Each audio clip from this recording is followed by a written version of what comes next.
Kabar terbaru pria bernama Daniel Gustian ramai jadi sorotan. Pasalnya pria asal Padang kini sudah tidak menjadi nelayan lagi.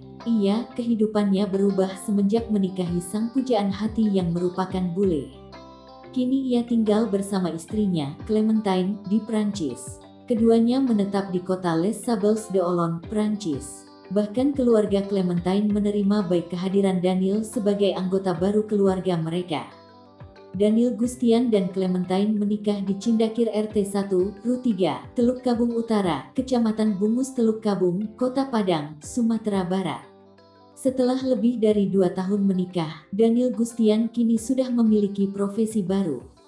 Tidak berhubungan dengan laut lagi, tetapi kini dirinya menjadi chef.